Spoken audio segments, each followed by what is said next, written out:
Hi, welcome back to what is an especially magical episode of Earned Happy Endings and the Manic Pixar Dream Girl series, because today we are talking about the 2008 film by Doug Sweetland, Presto.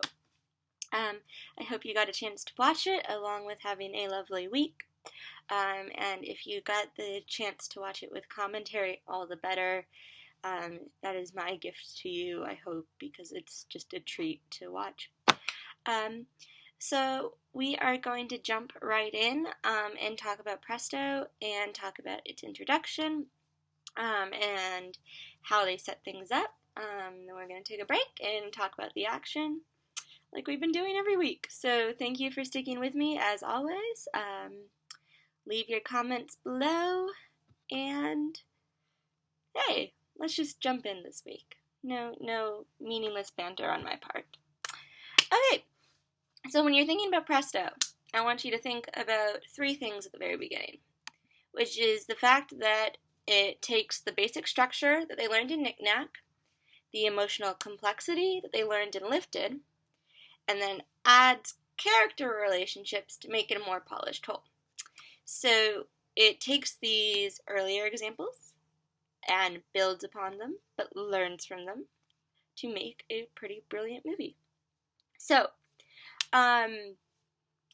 let's dive into the introduction, because I really love the small details that introduce Presto and its world, because they tell a lot and set up a lot in very subtle ways. And therefore you can watch it very passively and just enjoy it, but if you dive in and look a little closer, you realize the intellectual complexity behind it. Before Presto's action even begins, the credits point to a grander purpose behind the film and a greater history behind the film, which is, of course, what we specialize here at Earned Happy Endings. And that's because it is introduced as a, quote, Pixar cartoon, end quote. So you think this sounds pretty innocuous, but this credit has actually never been used before. And it's presented in a way that's evocative of Disney's Silly Symphonies and Warner Brothers Looney Tunes and their opening credits. So it's a direct homage to those two classic series of cartoons to show that this is what they are actively dealing with. They're not being subtle about it. They are playing with this concept, and they want you to know and see what they do. And so it's a historical exercise, along with making you laugh, because it's a genuinely hilarious film, along with my very intricate dissection of it, so apologies for ruining the jokes.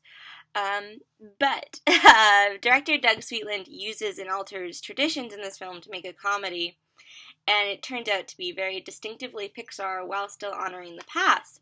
And what's very cool about making that comparison is if you watch the older stuff, you can see what they do differently and kind of learn what makes a Pixar film a Pixar film. Because with a huge mix of traditions and alterations and different genres, it can get a little confusing what makes a Pixar film a Pixar film. And so one of the best ways to do that is either is to take the auteur perspective that I outlined very early on, which is look at a complete body of work and see what the successes are, what the failures are, and what stays consistent. But you can also compare them to their kind of acknowledged predecessors and inspirations and see what they take from them and what they leave behind and what they add on top of them. It's all a process of figuring out what's behind these men and women's decisions in making film and how they deem the most effective way of telling these stories. So as you can see, and I think I will hopefully make this clear throughout, I think Presto is one of Pixar's best works and kind of embodies a lot of those bigger ideas that I've alluded to or explained as stepping stones. This is up there with Luxo on important Pixar films. So with that very, very large introduction and huge expectation for it. Let's talk basics. So Presto is the story of a magician. His name is Presto, and his rabbit, Alec, or Alakazam. It's Pixar plays with puns. And Presto is introduced via a poster before anything else. And it's an exaggerated poster. It's very cheesy and very, like, mysterious, and, like, this guy is going to be amazing, and it's presented with music to kind of emphasize that, like, that this guy has an air of mystery and importance, and, maybe even mystical powers. And then Alec, the rabbit, by contrast, is the first character we meet in the flesh, and he's kind of very ordinary. He's just a normal rabbit. And to kind of emphasize his ordinariness and garner our sympathy, I love Alec, by the way, so yeah, very big soft spot for Alec. He's not my favorite character out of the shorts. We'll meet them in 2 weeks. But he's up there. So the one goal in Alec's life at this very moment that we meet him is to get a carrot. And it's not even like, I really like carrots and therefore I want a carrot. He's hungry. Like, they have, this is my favorite detail, and one of the benefits to actually talking about this as opposed to having to sound very academic in my thesis and objective. This is like one of my favorite moments. If you look at the background of this shot, there's a feed rabbit note, just to show that not only does he like carrots and want a carrot, he's not been fed. He hasn't had dinner. And it's kind of the first example we will see of Presto's incompetence. And before we even see that, though, we hear a rumbling stomach off screen before we even see Alec. And when we do see him, he is in a cage with a carrot just out of reach. So we get this poor, hungry rabbit, and that's the first thing we know about him, is that he's hungry. And so that immediately garners our sympathy. It's very hard to begrudge a living, breathing being for being hungry, especially when he is dependent on someone who has clearly failed him. And so it explains his plight, and we also learn that he can't solve the problem himself. So we don't kind of blame Alec for this. And to show the lengths, we have introduced the problem, and to show the lengths that this rabbit will go to satisfy his need, so we kind of see both how hungry he is and how much he will try. We see him struggle against the cage doors, and he even almost tips it over. And due to the kind of basic nature of the need, and because it's due to forces beyond his control, we immediately empathize with him, like I said, and this kind of dramatic attempt to get out of the cage. And so, yeah, if this all sounds familiar to you, and it should, it's because it's the knick-knack structure all over again, with a character repeatedly attempting to achieve something just out of reach, in this case literally just out of reach, and failing to do so. But this time, however, we're not quite laughing at Alec for his attempts to get the carrot, because we feel really bad for him. And like I said, you might have different feelings about the snowman, but because while we are sympathetic that he's alone, like, his attempts to get the girl aren't very sympathetic. Whereas Alec's attempt to get the carrot are quite sympathetic. So we have this, like I said, we have a basic structure. It lays the foundation for what will be the rest of the film and built upon and made very elaborate. But immediately after that, we are actually introduced to Presto in the flesh. So beyond the poster, we get Presto, and his arrogance will immediately become his defining trait. So if Alex is maybe not anything personality-wise, but if we're immediately sympathetic for Alec, we are not sympathetic Presto, because he bursts in, he's still chewing, and he's making a big show over licking his fingers. So it's like he has just had dinner after forgetting to feed this rabbit. And he's like, even if he's not aware of it, he's rubbing it in Alec's face. And so it's cruel, and says we are already on the side of the rabbit. He becomes our antagonist. And his obnoxiousness is also then immediately combined with haplessness, because he checks his watch and panics about the time, so he wasn't even thinking about his act and whether he had to go on yet. And as soon as he does, he realizes he's going to be late. And so while we had that elaborate poster, which made it seem like he was this professional who we should respect, we kind of learned quickly that he's not. And so later on, this will be combined with a quick temper, and so Presto will end up embodying everything that made the snowman and the little alien from Lifted so unsympathetic. So the last piece of the setup that we need is the introduction of the hats. So we have our two characters, we have their defining traits, we have one of them's defining problem, and now we're going to have these very key props for the plot, because they will enable all the gags and the main action of the movie. So in a brief moment of comedy, just to kind of set up tone, the hats are stored in Presto's under pantaloons drawer.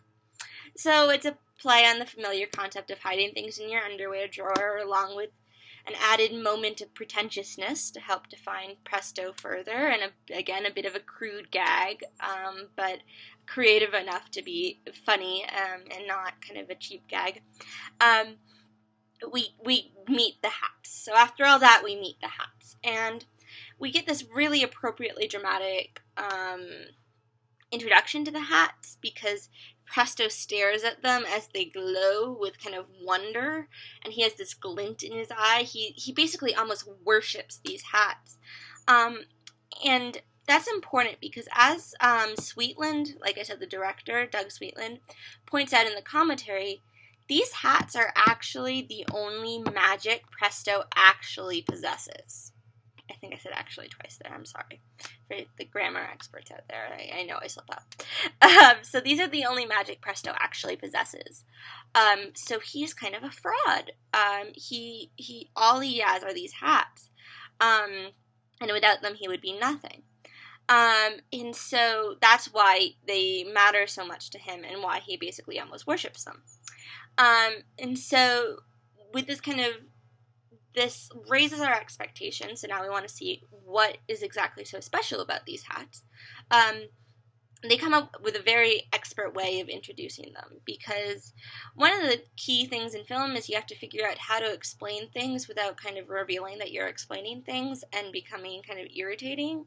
You don't want it to be like me, where I'm lecturing at you. You want it to be subtle, but you still need to understand some key things, especially when you're entering into worlds you don't quite understand. And so in order to introduce these hats to us, Presto blows on the purple hat to get the dust out of the black hat.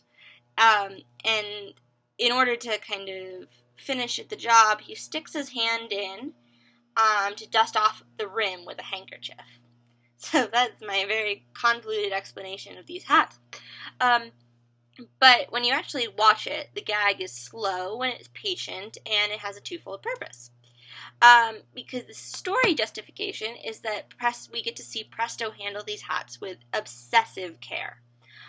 So we, again, see how much he cares about these hats, and we see kind of how uptight he is. But the pacing, which goes with Presto's character, actually helps us understand what's going on and process how these hats work, because there's this type of mystical wormhole that connects them, and we see through his hand that when you stick something in one, it comes out the other. And so this is going to be how Presto wants to make a rabbit appear in his show, Alec, but will also become a source of the pranks when Alec tries to steal the power back from Presto. So it's really important that we understand that. And so This also helps establish Presto's priorities, because he does all this before he even acknowledges Alec's presence, Alec the rabbit. Because he dusts them off, he worships them, it's very slow and careful, and then he turns to Alec. And so when he finally does let Alec out of the cage, he does not feed him or even notice Alec struggles to get the carrot. Again, he forgot the first time, and he doesn't remember when he helps him, when he finally lets him out. And then instead of feeding him, he rehearses the act, and before he can actually give Alec the carrot, which he does actually end up using to kind of motivate Alec without, again, recognizing the need, they call him for the show, and he can't finish up the rehearsal, and he can't feed Alec. And we again see his hapless side as he panics and grabs everything. So we have a further emphasis on Presto's arrogance and now his incompetence. Alec has again been denied his goal, but we are reminded of his goal. We understand Presto's priorities, and we understand the hats. So we learn all this in a very brief amount of time, and once we do, we can move on to the main action of the show, and therefore the main action of the short, which I will talk about next video, because you've been patient, and I've gone over a little bit than I normally do, but then again, I have not been the most consistent, but I try to do about 10 minutes, and I will stop rambling. And so let's take a break, and I will be back, and we will talk about the various hijinks of Alec the rabbit and the slow downfall of Presto the magician. So, see you back here real soon.